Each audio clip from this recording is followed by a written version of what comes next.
ಸ್ನೇಹಿತರೆ ನಮಸ್ಕಾರ, ನಾನಿವ ಪ್ರೀತಿಯ ಮಾಳಿಂಗರಾಯ ರಾಯಚೂರು. ನೋಡಿ ಸ್ನೇಹಿತರೆ, ಇವತ್ತು ನಾನು ಎಲ್ಲಿದ್ದೀನಿಪ್ಪ ಅಂತಂದರೆ ನಮ್ಮ ರಾಷ್ಟ್ರದ ಆರ್ಥಿಕ ರಾಜಧಾನಿ ಇರುವಂಥ ಮುಂಬೈ ನಗರದಲ್ಲಿ ನಾನಿದ್ದೇನೆ ಸ್ನೇಹಿತರೆ. ಈ ಮುಂಬೈ ನಗರದಲ್ಲಿ ಯಾವ ಕಟ್ಟಡದ ಮುಂಭಾಗದಲ್ಲಿ ಇದ್ದೀನಿಪ್ಪ ಅಂತಂದರೆ ಗೇಟ್ ವೇ ಆಫ್ ಇಂಡಿಯಾ ಅಂತೇಳಿ ಕರಿತೀವಿ. ಒಂಚೂರು ಸ್ವಲ್ಪ ಇದನ್ನು ಏನು ಮಾಡಿರಪ್ಪ ಅಂತಂದ್ರೆ ಸ್ವಲ್ಪ ಇದನ್ನು ಈ ಕಟ್ಟಡವನ್ನು ನೋಡಿಕೊಂಡು ಬಂದುಬಿಡಿ ಸ್ನೇಹಿತರೆ. ಇದಕ್ಕೆ ಭಾರತದ ಹೆಬ್ಬಾಗಿಲು ಅಂತೇಳಿ ಕರಿತೀವಿ. ಹಾಗಾದರೆ ಈ ಕಟ್ಟಡ ಐತಿಹಾಸಿಕವಾಗಿರ್ತಕ್ಕಂಥ ಹಿಸ್ಟೋರಿಕಲ್ ಬ್ಯಾಕ್ಗ್ರೌಂಡ್ ಅದ್ರ ಏನು? ಈ ಕಟ್ಟಡ ಏನಪ್ಪ ಅಂತಂದರೆ ಮೂಲತಃವಾಗಿ ಬ್ರಿಟಿಷರಿಂದ ನಿರ್ಮಾಣವಾಗಿರ್ತಕ್ಕಂಥ ಕಟ್ಟಡ ಸ್ನೇಹಿತರೆ. ಇದು ಇಂಡೋ ಸಾರ್ಶನಿಕ್ ಶೈಲಿಯಲ್ಲಿ ಕಂಡು ಬರ್ತದೆ.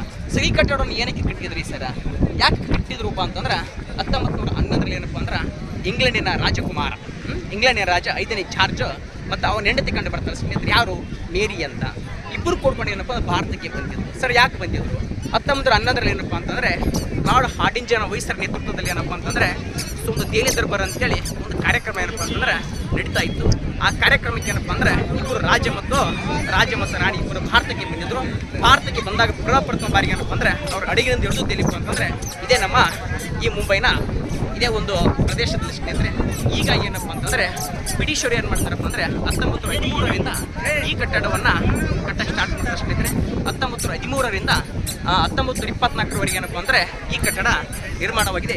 ಇವತ್ತಿಗೆ ಸರಿ ಸುಮಾರು ಏನಪ್ಪ ಅಂತಂದರೆ 102 ವರ್ಷ ಏನಪ್ಪ ಅಂದ್ರೆ ಈ ಕಟ್ಟಡ ನಿರ್ಮಾಣ ಮಾಡಿ ಆಯಿತು. ಹಾಗಾದರೆ ಎತ್ತರ ಎಷ್ಟಪ್ಪ ಅಂತಂದರೆ ಎತ್ತರ 26 ಮೀಟರ್ ಅಂತಂದರೆ ಎತ್ತರವಾಗಿದೆ ಸ್ನೇಹಿತರೆ. ಅರ್ಥ ಆಯ್ತಾ? ಎಸ್, ಇನ್ನೊಂದು ಮೋಸ್ಟ್ ಇಂಪಾರ್ಟೆಂಟ್ ಸರ್, ಭಾರತೀಯ ಹೆಬ್ಬಾಗಿಲು ಅಂತ ಯಾಕೆ ಇರ್ತೀವಿ ಸರ್? ಯಾಕೆ ಇರ್ತೀವಿ ಅಂತಂದ್ರೆ ಇದು ಏನಪ್ಪ ಅಂತಂದ್ರೆ ಇದು ಭಾರತದ ಪ್ರಮುಖ ನಗರವಾಗಿರ್ತಕ್ಕಂಥ Mumbai ನಗರದಲ್ಲಿತ್ತು.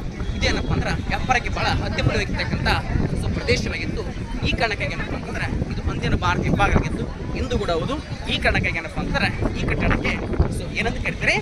Gate way of India ಅಂತೇಳಿ ಕರೀತಾರೆ ಸ್ನೇಹಿತರೆ. ಇದು ಏನಪ್ಪ ಅಂತಂದ್ರೆ ಈ ಕಡೆ ಈ ಭಾರತದ ಪಶ್ಚಿಮ ಭಾಗದಲ್ಲಿ ಅರಬ್ಬಿ ಸಮುದ್ರಕ್ಕೆ ಏನಪ್ಪ ಅಂದ್ರೆ ಹೊಂದಿಕೊಂಡಿದೆ. ಅರ್ಥ ಆಯ್ತಾ? ಇಷ್ಟು ಏನಪ್ಪ ಅಂದ್ರೆ ಇದ್ರ ಇತಿಹಾಸ ಸ್ನೇಹಿತರೆ.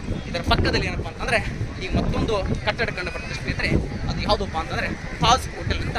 ಅದು ಭಾರತೀಯ 175 ಜನರ ರಕ್ತ ಚರಿತ್ರೆ. ಅದರ ಮುಂದಿನ ವಿಡಿಯೋದಲ್ಲಿ ತರ್ತಾನೆ. ಜೈ ಹಿಂದ್, ಜೈ ಕರ್ನಾಟಕ.